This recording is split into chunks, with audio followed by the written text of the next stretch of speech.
जब किसान ने भगवान शिव को कराया गलती का एहसास, हम सभी व्यक्ति को अपना काम बड़ी निष्ठा और निस्वार्थ भावना से करनी चाहिए। गीता में भी भगवान श्री कृष्ण ने कहा है कि कर्म करो लेकिन फल की चिंता मत करो, क्योंकि कर्म करना ही व्यक्ति के अधिकार में है, उसका फल नहीं। कई बार हम परिस्थितियों के कारण या फिर भावनाओं में बहकर कुछ ऐसे फैसले कर देते हैं जिससे हमारा कर्म प्रभावित होता है। आपको कर्म क्यों करना चाहिए? पढ़े भगवान शिव और किसान की कथा। एक बार भगवान शंकर पृथ्वीवासियों पर कुपित हो गए और माता पार्वती को साक्षी मानकर संकल्प किया कि जब तक पृथ्वीवासी नहीं सुधरेंगे तब तक वे शंख नहीं बजाएंगे। देव जानते थे कि शंकर भगवान शंख बजाएंगे तभी बरसात होगी। इससे घोर अकाल पड़ गया। पानी की एक बूंद तक नहीं बरसी। धरती पर त्राहिमाम मच गया। ऐसे में एक दिन भगवान शंकर पार्वती आकाश में विचरण कर रहे थे। उन्होंने एक अजीब दृश्य देखा कि एक किसान भरी दोपहरी में चिलचिलाती धूप में खेत की जुताई कर रहा है। पसीने में नहाया मगर अपनी धुन में बहुत मगन।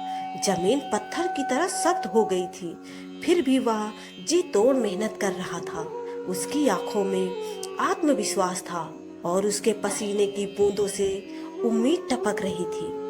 भोलेनाथ व पार्वती बदले हुए वेश में आकाश से नीचे उतरे और उससे कहा, अरे भाई, तू क्यों बेकार कष्ट कर रहा है? सूखी बंजर धरती में केवल पसीने बहाने से ही खेती नहीं होती। किसान ने हल चलाते चलाते ही जवाब दिया, हाँ बिल्कुल ठीक कह रहे हैं श्रीमान, मगर हल चलाने का गुण भूल जाऊं ना, इसलिए मैं हर साल पूरी लगन के साथ जुताई करता हूँ।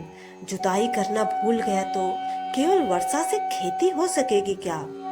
मेहनत का अपना ही परम आनंद है। मैं लोग के लिए खेती नहीं करता। किसान की बात सुनकर महादेव को भी लगा कि मैं भी तो परम आनंद की अनुभूति के लिए ही शंख बजाता हूँ। मुझे भी शंख बजाए एक बरस बीत गए, कहीं शंख बजाना भूल तो नहीं गया। उन्होंने तुरंत अपनी झोली से शंख निकाला और जोर से फूका। चारों ओर बादल की घटाएं घूमड़ पड़ी, बिजली चमकने लगी और जोरदार बारिश होने लगी। इस वर्षा के स्वागत में किसान के पसीने की बूंदें पहले ही खेत में गिरकर चमक रही थी। कथा का सार, हमारा जो काम है उसे अपनी पूरी निष्ठा से बिना किसी लोभ लालच के करना चाहिए। इसी में परम सुख है।